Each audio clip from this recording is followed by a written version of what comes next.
Hey guys, welcome back to our YouTube channel math busters, a battle with fear of maths. आज जिस topic से हम class चालू करने वाले हैं उसका नाम है टाइम एंड वर्क। तो इसको शुरू करने से पहले जानते हैं इसके बारे में कुछ बेसिक टर्म्स। शुरू करते हैं एक छोटे से फॉर्मूले के साथ, जो है time equal to work upon efficiency. पहले हम इन तीनों के बारे में जानते हैं, ये तीनों चीज़ क्या हैं। टाइम, किसी भी काम को करने में लगने वाला समय, उसे हम टाइम के अंदर लिखेंगे। जैसे कि हमें कह दिया कि दो जने हैं, ए एंड बी। ठीक है, ए किसी काम को कर रहा है 10 दिन में, बी उसी काम को कर रहा है 20 दिन के अंदर। ठीक, तो अब ये 10 और 20, ये इनका क्या हो गया, टाइम हो गया। अब वर्क, वर्क क्या होता है, जिस काम को ये 10 दिन और 20 दिन लगाकर पूरा कर रहे हैं। ठीक है, तो उस वर्क को कैसे निकालते हैं हम। उस वर्क को निकालने के कई तरीके होते हैं, लेकिन सबसे इजी तरीका है फैक्टर्स लेके। तो 10 और 20 का फैक्टर कितना आएगा, वो आएगा 20। ठीक है, तो ये जो 20 आया, ये हुआ टोटल वर्क। ठीक है, ये जो है, ये है टाइम टेकन। ठीक है, अब एफिशिएंसी, एफिशिएंसी कैसे आती है, एफिशिएंसी आती है दो तरीके से। या तो जो इनका टाइम है, ये रेसिप्रोकल करके इनका रेशो, मतलब जैसे कि 10 और 20, इन दोनों का रेशो कितना आया, 1:2। तो इसको हमें जस्ट रेसिप्रोकल करना है और वो इनका एफिशिएंसी हुई। अब ये तो पहला तरीका था। अब दूसरा तरीका क्या है, वर्क अपॉन टाइम। इस फॉर्मूले को हम कैसे भी तो घुमा सकते हैं। जैसे कि ये चल रहा है T = W/E, यानी एफिशिएंसी। तो अगर एफिशिएंसी निकालनी है तो हम क्या कर देंगे, efficiency is equal to work upon time. ठीक है, तो एफिशिएंसी वर्क कितना है हमारा 20, और ये टाइम कितना ले रहे हैं 10, तो इसकी एफिशिएंसी कितनी आ गई 2। और ये 20 टोटल वर्क है, और ये टाइम भी 20 ले रहा है, तो इसकी एफिशिएंसी कितनी आ गई 1। तो आंसर दोनों सेम ही आएगा, निकालने के इसके दो तरीके हैं। ठीक है, अब ये कह रहा है कि efficiency can be of 1 days, 1 hours और 1 मिनट। अब एफिशिएंसी या फिर टाइम टेकन जो है, वो हमारा कितने भी यूनिट का हो सकता है। जरूरी नहीं है कि वो सिर्फ डेज में ही हो, या आवर्स में ही हो, या मिनट में भी हो। वो कोई सी भी यूनिट दे सकता है एग्जामिनर हमारे को। ठीक है, अब चलते हैं। अब एलसीएम, एलसीएम लेना सबको आता है, लेकिन हमारे को चाहिए कि फास्ट एलसीएम लें हम। ठीक है, यूनिट देखें और एलसीएम हमारे को आ जाए। तो वो कैसे होगा, स्टार्टिंग के अंदर प्रैक्टिस के लिए हमें क्या करना है, जो सबसे बड़ी टर्म होती है, जैसे कि 2, 6, 8 का एलसीएम लेना है, तो इसमें सबसे बड़ी टर्म क्या है, 8। इसको डबल करना है, जैसे कि 8 × 2 कितना है 16। तो 16 2 और 6 से मल्ट डिवाइड नहीं हो रहा, तो अब इसको इंटू कर देंगे 3 से, तो आ गया 24। तो ये 6 से भी डिवाइड हो रहा है, 2 से भी डिवाइड हो रहा है। ठीक है, तो इसका जो एलसीएम आया वो 24 आ गया। ये हमें मन के अंदर ही करना है और फटाफट करना है। अब जैसे 9, तो इसके अंदर 9 सबसे बड़ा वो है, तो 9 को इंटू 2 करेंगे, नहीं आ रहा। इंटू 3 करेंगे तो 27, वो भी कोई मतलब वाली बात नहीं है। फिर इंटू 4 करेंगे तो आएगा 36, जो कि 6 से भी डिवाइड हो रहा है, 4 से भी हो रहा है, और 9 से तो हो गई। ठीक है, अब ऐसे ही इन तीन के आप हमें बताएंगे कमेंट बॉक्स के अंदर कमेंट करके। ठीक है, इजी है, कोई दिक्कत नहीं है। अब एक सबसे important, time is inversely proportional to efficiency. ठीक है, हमने अभी जस्ट ऊपर वाले एग्जाम्पल में देखा कि ए अगर किसी काम को करने में 10 दिन ले रहा है, और बी उसी काम को करने में ले रहा है 20 दिन, तो इनकी एफिशिएंसी रेशो के हिसाब से कितनी आई, 2 और 1। तो हमने यहाँ पे क्या देखा, टाइम ये कम ले रहा है और एफिशिएंसी इसकी ज़्यादा है, ये टाइम ज़्यादा ले रहा है और इसकी एफिशिएंसी कम है। ये टाइम हो गया, ये एफिशिएंसी हो गई। अब टाइम बढ़ेगा या ज़्यादा टाइम होगा तो एफिशिएंसी कम होगी, टाइम कम होगा तो एफिशिएंसी ज़्यादा होगी। ठीक है, ये एक बेसिक रूल है, इसको हमें ध्यान रखना है। ये कहीं पूछा नहीं जाएगा, लेकिन आपको ध्यान रहेगा तो आपको क्वेश्चंस करने में आसानी होगी। ठीक है, तो चलते हैं हमारे पहले क्वेश्चन की तरफ। Person A does a work in 10 days and same work is done by person be in 20 days। In how many days they will do this work. अब सबसे पहली बात, ए किसी काम को 10 दिन में कर रहा है। सेम वर्क, वर्क हमेशा सेम होगा, चाहे क्वेश्चन में दिया हो चाहे ना दिया हो। Be in 20 days। ठीक है, इन क्वेश्चन को करने के हर किसी के पास अपने तरीके हैं। जैसे कोई कहेगा कि इनको परसेंटेज में मान लो, जैसे कि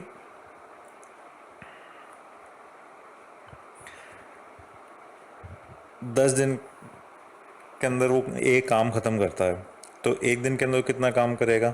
10%। अगर बी 20 दिन के अंदर काम ख़त्म करता है तो एक दिन में कितना काम ख़त्म करेगा? 5%। तो और ये पूछा जाए कि ए प्लस बी जो है वो कितने दिन में करेंगे, तो वो करेंगे 100/15। तो इससे आ जाएगा हमारा 6, 2/3 days। ठीक है, इजी है, लेकिन हर जगह काम नहीं आने आएगा। ये बहुत बेसिक मेथड्स या इन सब के अंदर ही यूज़ में आ सकता है। ठीक है, अब कोई जना कहेगा कि भाई मैं तो इससे नहीं करूँगा, मैं तो फैक्टर लेके करूँगा। तो वैसे देख लेते हैं, जैसे कि ए कितने दिन में कर रहा था? 10 दिन में। बी कर रहा है 20 दिन के अंदर। तो इसका लीस्ट कॉमन फैक्टर कितना आएगा? वो आएगा हमारे पास 20। ठीक है, अब ए कर रहा है 10 दिन के अंदर वो काम, तो वो एक दिन के अंदर कितना यूनिट करेगा? 2 यूनिट। बी ले रहा है 20 दिन, तो वो एक दिन में कितना यूनिट करेगा? एक। जो 20 है ये है हमारा टोटल वर्क, जो एलसीएम आया था ये है टोटल वर्क। ठीक है, ये 2 और 1 ये है एफिशिएंसी, काम करने की क्षमता, यानी एक दिन में वो कितना यूनिट काम करेगा। ठीक है, और ये कैसे आया? ये आया total work divided by work done by alone person. ठीक है, तो यहाँ 20 डिवाइडेड बाय 10 था जब, तब ए की आई एफिशिएंसी 2। फिर जब बी की निकालनी थी तो 20 डिवाइडेड बाय 20 था, तो बी की एफिशिएंसी आई 1। इतना समझ आता है? ठीक है,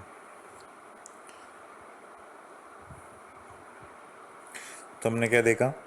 जैसे कि ए है ये कर रहा है 10 दिन में, बी है 20 दिन में कर रहा है, इनका टोटल वर्क आया 20, और अब इनकी एफिशिएंसी जो कि हम यहाँ लिखेंगे वो आई यहाँ पे 2, यहाँ आई 1।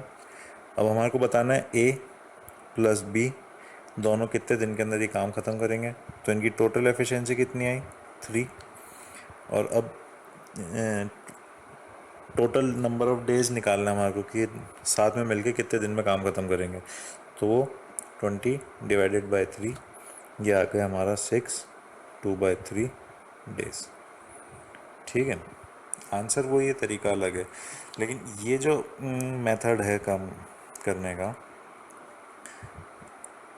ये मतलब मेथड ऐसा है सब जगह काम आएगा, आपके हर क्वेश्चन के अंदर काम आएगा। ऐसा कोई क्वेश्चन छूटेगा ही नहीं जिसके अंदर ये काम नहीं आ रहा। ठीक है, तो एक और क्वेश्चन देख लेते हैं। वर्कर ए टेक 4 days। अब ए 4 दिन में काम कर रहा है।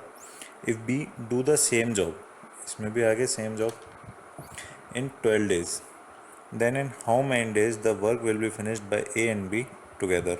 अब इसको वही एलसी मेथड से हम करते हैं। जैसे क्या था, ए कर रहा है 4 दिन में, बी कर रहा है उसी काम को 12 days में, तो इनका कॉमन फैक्टर क्या आएगा? कॉमन फैक्टर नहीं कहेंगे हम, डायरेक्ट कहेंगे टोटल वर्क। तो इनका टोटल वर्क क्या आएगा? 12। तो और एफिशिएंसी क्या आएगी इनकी? 4 3 ज़ा 12 और 12 1 ज़ा 12। अब इसने पूछा है कि ए एंड बी साथ मिल के कितने दिन के अंदर काम ख़त्म कर देंगे। तो इनकी टोटल एफिशिएंसी क्या हुई? 4, और 12 डिवाइडेड बाय 4, तो ये 3 days के अंदर काम ख़त्म कर देंगे। इजी मेथड, एलसीएम लिया, टोटल वर्क आया, टोटल वर्क को हमने डिवाइड किया इनके अलोन वर्क से, एफिशिएंसी आई, टोटल एफिशिएंसी हमारी 4 आई, जिसको हमने टोटल वर्क से डिवाइड किया, तो हमारा नंबर ऑफ डेज आ गए कि कितने दिन के अंदर दोनों मिलके इस काम को ख़त्म करेंगे। इजी। एक और क्वेश्चन देखते हैं। अब worker A takes 8 hours, worker B takes 10 hours and worker C takes 20 hours. अब ऐसे देख डरने वाली बात नहीं है कि मतलब 3 जने आ गए, अब क्या होगा इसके अंदर। 2 जने आए हैं, 3 जने आए, 4 जने, कितने ही जने आए, हमारे को हमारा मेथड याद रखना है। ठीक है, हमारे को उससे मतलब नहीं है कितने ही जने आए। तो ए कितने दिन 8 घंटे में कर रहा है, बी कर रहा है 10 घंटे में, और सी कर रहा है 20 आवर्स में। तो अब इनका टोटल वर्क कितना होगा, इनका टोटल वर्क होगा 40। ठीक है, और अब इनकी एफिशिएंसी निकालेंगे। एफिशिएंसी कैसे निकलती है, work done by alone person और time taken to done a work in by alone person. एक अकेले आदमी को काम करने में जितनी समय लगा है, चाहे वो आवर्स में हो, चाहे मिनट में हो, चाहे डेज में हो, ठीक है, डिवाइड करेंगे इसको हम टोटल वर्क से, तो हमारी एफिशिएंसी आ जाएगी। जैसे ए की एफिशिएंसी आई 5, बी की एफिशिएंसी आई 4 और सी की एफिशिएंसी आई 2। ठीक है, तो अब इसने पूछा ए, बी और सी तीनों मिलके इस काम को कितने दिन में करेंगे, तो यहाँ पे हम इसकी टोटल एफिशिएंसी निकाल लेंगे। ये कितनी आई, 9, 10, 11, तो हमारा आंसर क्या आया, 40/11 डेज। ठीक है, क्वेश्चन मन से बनाए हुए हैं इसलिए एक्यूरेट आंसर नहीं आए, मतलब अभी ये ऐसे फ्रैक्शंस ही आपको देखने को मिलेंगे। ठीक है, बाकी ऐसे क्वेश्चंस आएंगे नहीं, उनका एक फिक्स आंसर निकलेगा अधिकतर। एक और क्वेश्चन देखते हैं। A does a work in 15 days while working alone. When B helps him, then working together, they complete the work in 10 days. अब क्या हुआ, अब इसने क्या दिया है हमारे को, ए का तो टाइम दे दिया कि इसने 15 दिन में काम कंप्लीट किया, लेकिन बी का टाइम नहीं दिया इसने। इसने हमारे को सीधा दे दिया ए प्लस बी का, कि जब वो दोनों साथ मिलकर काम करेंगे तो उनको लगेगा 10 दिन। ठीक है, तो अब क्या करना है, अब भी हमें कुछ नहीं करना, अब भी हमें सिर्फ वैसे ही एलसीएम लेना है। कितना आएगा, 15 और 10 का 30। इसकी एफिशिएंसी कितनी हुई, 2, और इन दोनों की कंबाइंड एफिशिएंसी कितनी हुई, 3। तो ये टोटल एफिशिएंसी आ गई। अब इसका बैलेंसिंग फिगर यहाँ पे जो आएगा ये 1, ये इसकी बी की एफिशिएंसी है, और बी की एफिशिएंसी से हम इसका काम निकाल लेंगे कि इसको 30 दिन लगेंगे पूरे। ठीक है, सिंपल था। ये चीज़ हमारे को थोड़ी समझनी पड़ेगी कि जैसे दे रखा है ए क्या था, 15 दिन, ए 15 दिन में कर रहा है, बी का हमारे को पता नहीं, और ए प्लस बी दोनों मिलके कर रहे हैं इसको 10 दिन में। ठीक है, तो एलसीएम लेके हमने टोटल वर्क निकाल लिया 30, इसकी एफिशिएंसी निकाल ली 2, इन दोनों की एफिशिएंसी निकाल ली 3, बैलेंसिंग मतलब बैलेंस फिगर यहाँ जो आएगा ब्लैंक में ये आ गया 1, यानी बी की एफिशिएंसी। अब बी की एफिशिएंसी से इसके डेज कैसे निकालेंगे, देखो एफिशिएंसी को हम time taken by alone person से मल्टीप्लाई करते हैं तो टोटल वर्क आता है। ठीक है, इस 15 दिन को हम 30 से डिवाइड करेंगे तो यह एफिशिएंसी आएगी। तो ये एक तरह से कॉमन में इक्वेशन चल रही है जिसकी 2 × 15 = 30। तो अब इसको कैसे भी घुमा फिरा के कर लो, आंसर सेम ही आएंगे। ठीक है, तो अब बी का भी हमने डेज वैसे ही निकाल लिए 30 डेज। तो मेन कन्फ्यूजन ये होता है कि जैसे कोई एक चीज़ गायब हो जाती है तो बच्चे पूछते हैं फिर ये कैसे होगा, ये कैसे होगा। तो ये चीज़ समझने के लिए हमने इसको देखा। ठीक है, अब चलते हैं एक दूसरे क्वेश्चन पर। A can do a certain job in 12 days. B is 60% more efficient than A. How many days B alone take to do the same job. अब हमारे को एक जने का तो डेज दे दिए कि वो कितने दिन में कर रहा है, लेकिन अब दूसरे का बताया कि वो उससे 60% मोर एफिशिएंट है। जैसे एफिशिएंसी हम निकाल रहे थे, तो इसके अंदर हमारे को थोड़ा अजम्पशन भी लेना पड़ेगा। जैसे ए किसी काम को कर रहा है 12 दिन में, बी उससे 60% मोर एफिशिएंट है। तो अगर ये हम इसको 10 मान लेते हैं, तो इसका 60% मोर एफिशिएंट कितना हो गया, 16 हो गया। तो अब हमारे को इसकी तो ज़रूरत ही नहीं है यहाँ पे, जो भी हम लिखते हैं ए प्लस बी और ये सब, क्यों? क्योंकि 10 को 12 से मल्टीप्लाई करेंगे तो 120 हमारा टोटल वर्क आ जाएगा। और वो बी पूछ रहा है कि बी अकेला उस काम को कितने दिन में करता है, तो 120 डिवाइडेड बाई 16 हमारा आंसर आ जाएगा। समझ गए? तो ये क्या आएगा, 16, 4 4 ज़ा 16, 4 3 ज़ा 12 और 0, तो ये आएगा 7 1/2 डेज। ठीक है, 7 1/2 डेज हमारा आंसर है। बी इतने दिन में करेगा। हमारे को एफिशिएंसी जैसे उसने दे दी, वापस हम डिस्कस कर रहे हैं। जैसे उसने दे दी कि भाई ए से 60% ज़्यादा है, तो ए की एफिशिएंसी अगर हम 10 मान लें, क्योंकि इसका 60% 6 आएगा, बहुत फटाफट हो जाएगा। अगर आप 1 मानोगे तो 0.6 हो जाएगा, फिर उसको डिवाइड और मल्टीप्लाई करने में थोड़ा कन्फ्यूजन था। हमारे को अज्यूम ऐसा करना है कि हम फटाफट काम करें, हमारे को कोई अटकाव नहीं हो। ठीक है। अब Sakshi can do a piece of work in 20 days. Tanya is 25% more efficient than Sakshi. The number of days taken by Tanya to do the same piece of work. ये वीडियो पॉज करके एक बार आप solution कीजिए। अब हम इनके initials ले रहे हैं, पूरा पूरा नाम नहीं लिख रहे। तान्या का टी और साक्षी का एस। तो एस कितने दिन में कर दिए, 20 दिन में। टी एस से 25% मोर एफिशिएंट है। अब यहाँ पे हम 10 लेंगे तो 12.5 आ जाएगा, 25% मोर एफिशिएंट। तो यहाँ पे हम 4 ले सकते हैं। ठीक है, और इसका 25% मोर एफिशिएंट यानी 5 हो गया। ठीक है ना। तो अब तान्या कितने दिन में करेगी, अगर साक्षी 20 दिन में कर रही है, एफिशिएंसी उसकी 4 है, तो टोटल वर्क हमारा कितना आ गया, 80। और तान्या को क्या करना है, उसे डिवाइड बाय 5 करना है, तो ये 16 डेज आ गए इसके। Simple. A does a work in 48 days, B do the same job in 75 days.